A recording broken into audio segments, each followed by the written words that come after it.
اعوذ باللہ من الشیطان الرجیم بسم اللہ الرحمن الرحیم وقال لهم نبیہم، اور ان سے کہا ان کے نبی نے، ان اللہ قد بعث لکم طالوت ملکا، تمہارے لیے اللہ تعالیٰ نے طالوت کو بادشاہ مقرر کیا ہے۔ ان کا نام تورات میں آیا ہے سول یا ساؤل، SAUL۔ اب یہ سمجھ میں نہیں آتا، ہو سکتا ہے کہ اصل نام ساؤل ہو، لیکن چونکہ وہ بہت قداور تھے، طول قداور، اس لیے ان کا ایک صفاتی نام ہو طالوت۔ قرآن مجید نے صفاتی نام لیا ہے کہ وہ بہت قداور تھے۔ قالوا انا یکون له الملک علینا، اب انہوں نے کہا کیسے ہو سکتا ہے کہ اسے بادشاہت ملے ہمارے اوپر، ونحن احق بالملک منہ، ہمیں زیادہ حق حاصل ہے اس کے مقابلے میں کہ ہمیں بادشاہی دی جائے۔ ولم یؤت سعۃ من المال، وہ تو مفلس ہے، اسے تو اللہ نے کوئی زیادہ دولت دی نہیں ہے، کیونکہ ان کے معیار تو یہی تھے، جو دولت مند ہے وہی صاحب عزت ہے۔ قال ان اللہ اصطفاہ علیکم، اب نبی نے کہا اب جو چاہو کہو، اللہ نے اس کو چن لیا ہے تم پر، یہ فیصلہ اب ہو چکا، اللہ کا فیصلہ ہے، ڈیوائن ججمنٹ ہے، ڈیوائن ڈیسیجن ہے، کین ناٹ بی ریووکڈ۔ وزادہ بسطۃ فی العلم والجسم، اور اسے کشادگی عطا کی ہے علم اور جسم دونوں چیزوں میں، قداور ہے، طاقتور ہے، اور اسی طریقے سے علم اور فہم دیا ہے۔ تم دولت دیکھتے ہو، اللہ نے چنا ہے ان دو چیزوں کی بنا پر، جسمانی طاقت، جسمانی قوت، اس دور میں ظاہر بات ہے اس کی بہت ضرورت تھی، اور دوسرے یہ کہ اسے علم دیا ہے، فہم دیا ہے، سمجھ دی ہے، دانش دی ہے۔ واللہ یؤتی ملکہ من یشاء، اور اللہ تعالیٰ جس کو چاہتا ہے اپنی بادشاہت دے دیتا ہے۔ واللہ واسع علیم، اللہ بہت سمائی والا ہے، واسع، اس کی وسعت جو ہے وہ اتھا ہے، اور علیم، اور سب کچھ واسع علیم، جاننے والا ہے، یعنی وہ جس کو جو کچھ دیتا ہے بربنائے علم دیتا ہے، کون اس کا مستحق ہے۔ وقال لهم نبيهم ان آیۃ ملکہ ان یاتیکم التابوت فیہ سکینۃ من ربکم وبقیۃ مما ترک آل موسیٰ وآل ہارون تحملہ الملائکہ، اور ان سے کہا ان کے نبی نے کہ طالوت کی بادشاہت کی ایک نشانی یہ ہوگی کہ وہ صندوق جو تمہارے سے جاتا رہا چھن چکا ہے، جس میں سکینہ ہے، تمہارے لیے تسکین کا سامان ہے تمہارے رب کی طرف سے، اور بقیت مما ترک آل موسیٰ و آل ہارون، اور کچھ تبرکات ہیں جو آل موسیٰ اور آل ہارون کے اس صندوق میں رکھے ہوئے ہیں، تحملہ الملائکہ، وہ ملائکہ کی تحویل میں ہے۔ اب ان کی بادشاہی کی علامت کے طور پر وہ صندوق تمہارے پاس واپس آ جائے گا۔ اصل میں یہ تابوت سکینہ جو ہے، یہ ان کا ایک بڑا لکڑی کا صندوق ہے، اب بھی ہے، ان کا دعویٰ ہے کہ موجود ہے، اور مسجد اقصیٰ کے نیچے جو سرنگ ہے اس میں موجود ہے۔ بعض ذرائع سے فوٹو لے کر بھی انہوں نے ڈاکومنٹری فلم بھی ابھی دکھا دی ہے کہ موجود ہے۔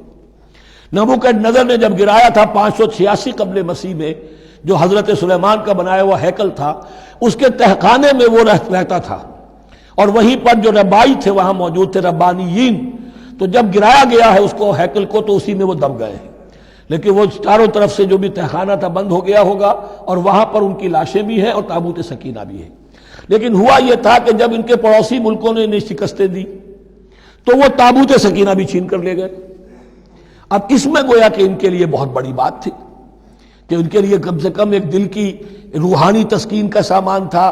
ہمارے پاس حضرت موسیٰ کے تبرکات ہیں، عصائے موسیٰ اس میں ہے، رکھا ہوا ہے، اب بھی ہے۔ اسی طریقے سے اس میں وہ جو جن تختیوں پر تورات لکھی ہوئی دی گئی تھی حضرت موسیٰ کو، وہ موجود ہے، ان کے کہنے کے مطابق اب بھی ہے۔ تو اس طریقے سے ان کے لیے تسکین ہوتی تھی، جیسے کہ مسلمان کو خانہ کعبہ کو دیکھ کر تسکین ہوتی ہے، تو فرمایا اس میں تمہارے لیے سکینت بھی ہے، اور تمہارے آل موسیٰ اور آل ہارون کے تبرکات بھی ہیں۔ تحملہ الملائکہ، اس وقت وہ ملائکہ کی تحویل میں ہوا یہ کہ جہاں وہ تابوت لے گئے ان کے دشمن، وہاں پلیگ آ گئی، انہوں نے سمجھا کوئی نحوست ہے اس کے اندر جس کی وجہ سے پلیگ آ گئی ہے، انہوں نے ایک چھکڑے کے اوپر اس کو رکھا اور بیلوں کو ہانک دیا، جاؤ جدھر جانا ہے۔ تو حضرت سموئیل نے ان سے کہا کہ طالوت کا اللہ کی طرف سے نامزد کیے جانا ایک علامت اس کی یہ ہوگی کہ وہ تمہاری تسکین کا سامان جو تم سے چھن گیا تھا، ان کے عہد عمارت میں یا ان کے عہد ملوکیت میں تمہیں واپس مل جائے گا، اور وہ فرشتوں کی تحویل میں ہے۔ تو ایک روز وہ چھکڑا جو ہے وہ لیے ہوئے وہ تابوت ان کے ہاں پہنچ گیا۔ ان فی ذلک لآیۃ لکم ان کنتم مؤمنین، یقیناً اس میں تمہارے لیے نشانی ہے اگر تم ماننے والے ہو۔ فلما فصل طالوت بالجنود، اب جب حضرت طالوت اپنے لشکروں کو لے کر چلے، ان میں سے جو لوگ تو انکار کر گئے رہ گئے، جو لوگ چلے ساتھ ان کو لے کر چلے. قال ان اللہ مبتلیکم بنہر، انہوں نے فرمایا اپنے لشکر والوں سے اللہ تعالیٰ تمہاری ایک آزمائش کرے گا ایک نہر سے، دریا سے، یہی جو ہے جارڈن ریور جارڈن، اس کو کراس کر کے پھر حملہ کرنا تھا. فمن شرب منہ فلیس منی، جو اس میں سے پیٹ بھر کر پانی پیے گا وہ مجھ میں سے نہیں ہے. ومن لم یطعمہ فانہ منی، جو اس میں سے پانی نہیں پیے گا وہ میرا ساتھی ہے. الا من اغترف غرفۃ بیدہ، سوائے اس کے کہ کوئی صرف اپنے چلو سے اور وہ کچھ وہ ایک گھونٹ لے لے.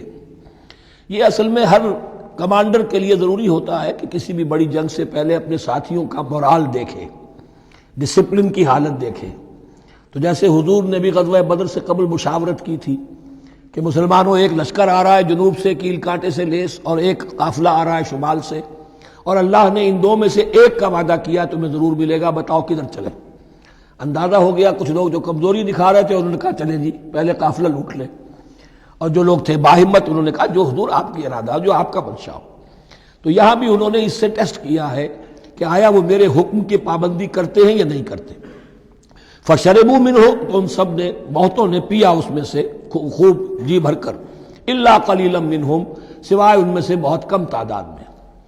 فلما جاوزہ هو والذین آمنوا معہ، تو جب گزرے اس دریا کے پار، اترے وہ اور وہ لوگ جو ان کے ساتھ ساتھی اب اہل ایمان رہ گئے تھے.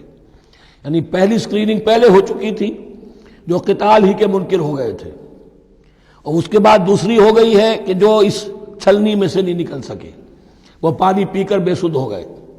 یہ ایسا ہی ہے جیسے غزوہ احد میں حضور صلی اللہ علیہ وسلم کے ساتھ 1000 آدمی مدینے سے نکلے تھے اور پھر عین وقت پر 300 آدمی ساتھ چھوڑ کر چلے گئے. تو جب انہوں نے دریا پار کر لیا، انہوں نے اور ان کے ساتھی اہل ایمان نے، قالوا لا طاقت لنا اليوم بجالوت وجنودہ، تو انہوں نے کہا کہ ہمارے اندر تو واقعتاً طاقت نہیں ہے کہ ہم جالوت کا اور اس کے لشکروں کا مقابلہ کر سکیں. یہ گولیت جس کو کہتے ہیں جالوت، یہ بڑا قوی ہیکل انسان تھا، اور اس کا جو زرہ بختر تھا وہ اتنا پورا جسم ڈھکا ہوا کہ سوائے آنکھ کے سوراخ کے اور کچھ نہیں تھا اس میں، جو نظر ہی نہیں آتا تھا. تو اس نے مبارزت کی اور کوئی بھی مقابلے پر نہیں آ رہا تھا.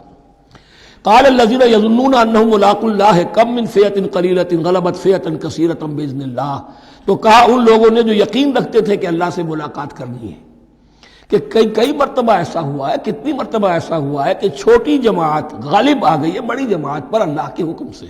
یعنی آگے بڑھو، ہمت کرو، اپنی جو ہے کم ہمتی کا ثبوت نہ دو، اللہ تعالیٰ کی نصرت سے، اللہ کی مدد سے تمہیں فتح حاصل ہو جائے گی.